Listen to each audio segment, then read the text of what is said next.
Hey guys, welcome back to the shop. This is Zach over at NV Woodworks. So today we're going to do something a little different. We're going to try dunking some dye stabilized shop towels in resin. See what happens. This should be fun.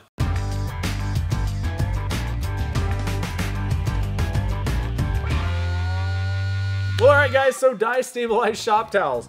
This wasn't my idea at all. This was actually kind of a happy accident. So I was doing dye stabilizing, and every time I do that, let me stop real quick and just mention, if you're not familiar with what dye stabilizing is, it is resin impregnating wood, and you use dyed resin. So you get color throughout the entire piece of wood. And I got a video on how I do that process that you can check out. But I was doing dye stabilizing, and every time I do that, I have to clean up a lot of that dyed resin. And I had tons of these shop towels, and I was just basically throwing them away. They were just saturated in cactus juice, the resin dyed cactus juice, and I threw them in the trash, took a picture, and posted it on Facebook and Instagram, and everyone was like, oh, Dunkin junk, and I was like, why didn't I think of that? So it was a great idea, and it's super simple. This is gonna happen anytime that I do dye stabilizing. So, you know, it's not like you have to like prepare the material. It's something that's a byproduct, waste actually, from doing the dye stabilizing process. All I had to do was just take them out of the trash, put them in the oven, and bake in that color, and you're ready to dunk them in resin. So we did that on the live stream, tried a bunch of different things. So let's see see how it went and what we made with it. We got shop towels with lots of cactus juice dye. So I think this is gonna be pretty fun. I think we can do a lot with these things, and I think they might turn out pretty cool. A couple of things that might be problematic slightly is if you like crumpled them up and then shoved them in resin, you're probably going to get a bunch of air pockets. So we'll have to kind of, I think we're going to have to kind of dunk it into the mold and then kind of fold it up afterwards. I think that might help take care of any problems with that. But we got lots of colors. This should be pretty fun.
Well, so it turned out pretty awesome. I'm pretty excited about this. This is a super easy project. I mean, you know, if you're already doing dye stabilizing, these shop towels, you're probably going to be cleaning up dyed resin all over the place. So all you got to do is just bake in that color and you can make something cool. This bottle stopper turned out really good. You could make all kinds of different stuff. Pen blanks, knife scales, bowls, whatever, you know. So pretty easy, simple project. You could change up the colors, do whatever you want with that.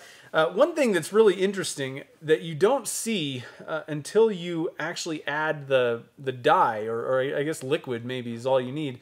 These shop towels have kind of a honeycomb hex pattern in them.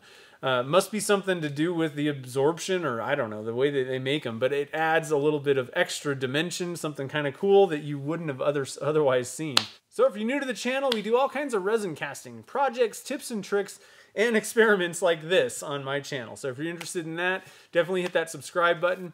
If you're thinking about getting into resin casting, I also have an ebook, The Beginner's Guide to Resin Casting, that should help you out if you're kind of thinking about getting into it, don't really know where to start, you know, what do I need, how does it all work, that kind of stuff. That book will answer all those kind of basic beginner questions, get you started resin casting quick. So check that out, it's on my website. So until next time, guys, thanks for watching this video, and I'll see you in the next one.